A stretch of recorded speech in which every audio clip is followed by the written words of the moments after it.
Chile, primero en el ejército como voluntario, tenía 16, 17 años, y luego se incorporó a las guerrillas de Cáceres. Y después vino la lucha verdadera. ¿Qué otros personajes, por ejemplo, como Delfín Lévano, podemos encontrar en el libro? Una serie, bueno, figuran gente como Luis Felipe Grillo, un gran textil, ¿no? Que comenzó muy temprano la lucha, ¿no? En textil, después lo votaron y fue tranviario, después fue chofer. Nicolás Gutarra, que fue el más grande orador. Jorge Basadre me dijo una vez que era el más grande orador que había escuchado en el Perú. Era un agitador extraordinario, era un huancaíno, un huanca, ¿no?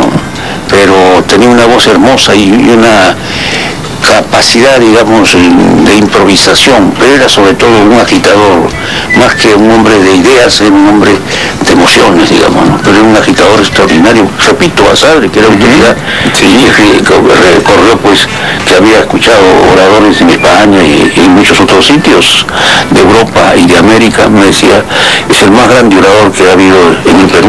Además se trataba de una autoridad, pues Jorge Basadre como ministro de Educación y todo que fue, ¿no? Pero bueno, aparte de ellos, tal vez algún otro personaje que no haya sido líder sindical o dirigente, que haya estado en el grupo de las masas laborales, que haya podido tal vez incluirse como parte de los personajes. Sí, bueno, hay un grupo inicial muy joven que se incorpora a las luchas y comparte las luchas, en que está sobre todo Erasmo Roca, el doctor Erasmo Roca, que después fue insigne profesor de San Marcos, ¿no?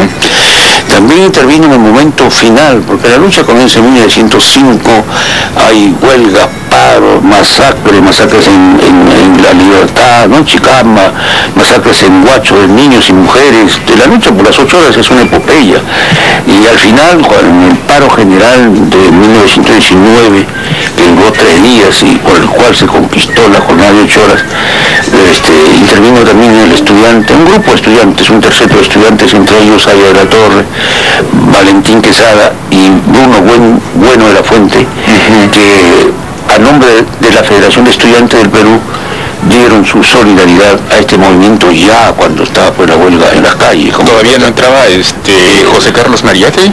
No, Mariátegui en ese momento, estamos hablando de enero del 19, cuando comienza el paro, Mariátegui está en el periódico El Tiempo, en el diario El Tiempo, que es clausurado por el gobierno de José Pardo, mediante un decreto que señala que se clausura el periódico porque está agitando a las masas, ¿no? Entonces clausuraron. Mariátegui era solidario con el paro, por eso Mariátegui y Jorge Falcón, por eso clausuran el diario El Tiempo, ¿no? Pero es entender en estos procesos históricos de cómo la gente, sin asistir a la universidad, sin tener maestrías y doctorados, tenía una capacidad de desarrollo justamente de habilidades intelectuales innatas, y que se preciaban de ser, no sé, los mejores escritores de aquella época, y periodísticos sobre todo.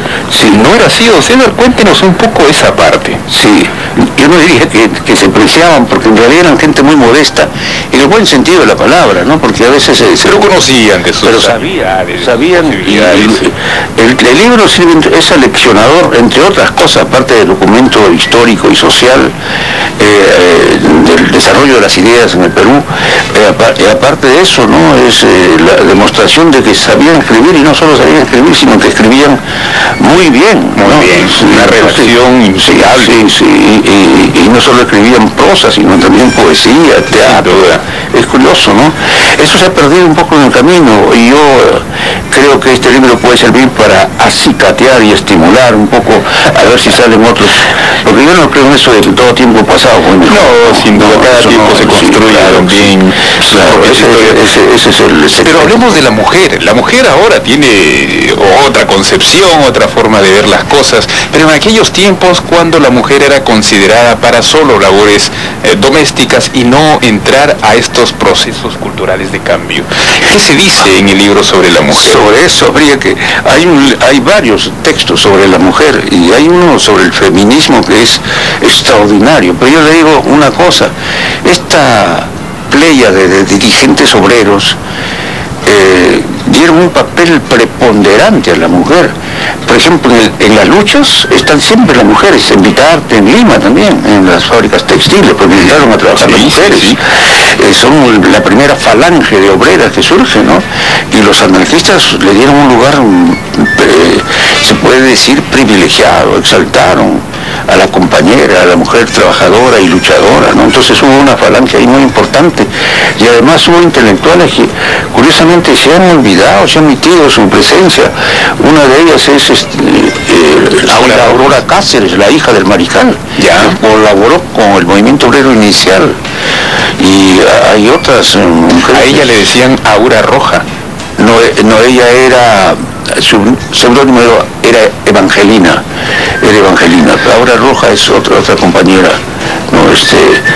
Y hay así figuras notables que murieron incluso en la lucha, y las mujeres de Huacho, que en un desfile por las 8 horas, ¿no? Un desfile por las 8 horas, ella era desfile de todo el valle de Chancay, y ingresaron a la ciudad de Huacho en marcha por las 8 horas, y los avaliaron con sus hijos no, a estas mujeres, no se sabe cuántas murieron. Qué desgracia, sí, qué desgracia. Y esa actitud fue dirigida por un señor muy criollo, por este señor a quien le dicen Caramanduca, ¿no? Alejandro Ayarza, el famoso Caramanduca. Ese criollo fue el masacrador de la vida. Sí, eso está historiado, ¿no? Y he visto incluso el premio que le dio el ejército como honor al mérito, ¿no? Ajá. Y la religión, ¿cómo participa de estos procesos de cambio del movimiento sindical y cómo se presenta también en el libro? Sí, no, estos compañeros anarquistas pues eran ateos, militantes, ¿no? No creían ni en la política, ni en el Estado, ni en la religión, digamos. Pero el movimiento sindical sigue ciertas reglas, ciertas normas que inclusive se vuelven hasta dogmáticas, podría llamarse inclusive a un nivel religioso. Bueno, en el sentido pues espiritual, ¿no? De ascenso espiritual, de entrega y de sacrificio. Yo le puedo contar cuando mi padre fallece, es el primer día de primavera en Lima, él siendo de 56 años, tuvo que ir a un refugio para ancianos por la pobreza y por la enfermedad, allá en Barrios Altos. Y vino una monja a exigirle que se confiese. Y mi padre, con una serenidad asombrosa, mi hermana y yo fuimos los únicos testigos, le dijo: yo no creo en Dios, y si existe Dios no tiene nada que reprocharme, porque nunca le he hecho mal a mi prójimo, sino al contrario. Puso la cabeza en la almohada y murió como un niño que se queda dormido, sin un estertor, ningún rictus de argonía o desaliento o amargura, ¿no? Lo hemos visto, ¿no? Entonces, como mi abuelo, murieron tranquilos, en paz con su conciencia y en paz con los demás. Y como, repito, ¿no? Y una muerte tan así singular de descanso y quedó ahí. Como niños que se quedan dormidos, y si existe Dios tendrá que acogerlos en su seno, porque va a decir, bueno, fueron buenos, lucharon por lo demás y no pidieron ningún premio. Don César, yo sé que hurgar cada uno de los detalles de este libro, además de ser tan interesantes, lleva muchísimo tiempo. El tiempo acá nos están ahorcando, pero ¿qué otros temas más podemos encontrar para no relativizar un poco la importancia de este documento? No, hay muchas cosas. Primero yo le quiero decir, ningún historiador, y por supuesto leo mucho los libros de historiadores recientes, ningún historiador de los recientes que yo conozca, después de Flores Galindo, por decir algo, ha prestado atención al movimiento obrero y a sus escritos y sus ideas y a sus acciones. ¿No cree que haya un poco de temor a atreverse a hacer esto? No, pero no pueden comprender el movimiento, no ni pueden comprender, por ejemplo, el gobierno de Billinghurst o el desarrollo mismo de la literatura. Usted sabe que, por ejemplo, Vallejo, ¿no? y Valdelomar y el propio de la Torre fueron amigos y admiradores de González Prada. Sí. Y no solo en Lima, sino en Trujillo. Entrevistamos, César Hildebrand y yo entrevistamos a ella de la Torre en 1973-74, se publicó en Caretas en 2 ediciones, Y ahí él nos explicó, respondiendo preguntas mías, ¿no?, los vínculos que tenían con los obreros anarquistas de Trujillo. Había un negro, Julio Reynada, que era organizador de los trabajadores azucareros. Fue muy temprana, o sea, hubo una vertiente cultural y social. Entonces no se puede entender la historia ni del APRA, por ejemplo, ni del socialismo marxista de Mariátegui sin conocer estas páginas.